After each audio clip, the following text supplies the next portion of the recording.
జగన్ అన్నే రావాలి. ఎందుకని జగన్ గారు కావాలి? ఆ అన్న వచ్చినాక చాలా పథకాలు, ఆరోగ్యం, వైద్య, విద్య అన్నీ చాలా పెట్టాడు. ఆ అన్న వచ్చినాక పిల్లలు చదువుకునే పిల్లలకైనా ఏదైనా అనారోగ్యం ఉన్న వాళ్ళకి కూడా మంచి బెనిఫిట్ ఇచ్చాడు ఆ అన్నే. ఆ అన్న వచ్చినాక ఇళ్ళ స్థలాలైనా లేని పేదవాళ్ళకి ఏదైనా మంచి అయినా చెడైనా అన్ని వర్గాలు, రాజకీయం లేదు, కులం లేదు, మతం లేదు, ప్రాంతం లేదు, అన్ని వర్గాలను కోరుకున్నాడు ఆ అన్న. మరి ఆయన్నే రావాలి. మరి ఇప్పుడు బాబు గారు వచ్చి దీనికన్నా మెరుగైన సంక్షేమాలు ఇస్తాను అని చెప్పి అంటున్నారు కదా. ఫస్ట్ కానించి అయినా అప్పుడైనా అలాగే చెప్పారు. ఏం చేసింది ఏమి లేదు. ఆయన ఉన్న టైంలో అయితే మేము తిరిగి మా కాళ్ళే అరిగిపోయినాయి. ఒక స్థలం ఇచ్చింది లేదు, ఒక పింఛన్ ఇచ్చింది లేదు, మా పిల్లలకు అమ్మఒడి లేదు, ఏమీ లేదు.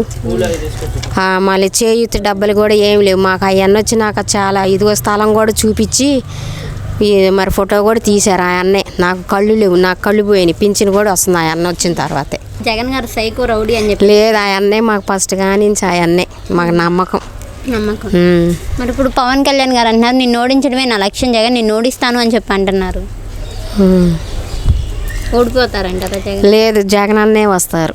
మరి ఇప్పుడు ఎమ్మెల్యేలు మారుస్తున్నారు కదా జగన్ గారు, దానివల్ల ఏమైనా ఎఫెక్ట్ కొట్టిద్దంట? ఏమి లేదండి, గెలుస్తారు, బాగా గెలుస్తారు. మరి కొత్త వాళ్ళని చూసి వేస్తారంట? వేస్తారు. ఆయన చేసినందుకైనా, కష్టపడి కృషి చేసినందుకైనా పడతాయి.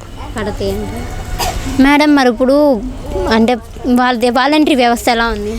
బాగానే చేస్తున్నారు. ఇంటికి వచ్చి చక్కగా తెల్లవారుజామునే పింఛన్ ఇస్తున్నారు. మేము సచివాలయానికి వెళ్లకుండానే వచ్చి ఏదైనా ఫోనుల ద్వారాగైనా ఇంటికి వచ్చైనా మాకు ఏదైనా పథకాలు అందుతున్నాయి.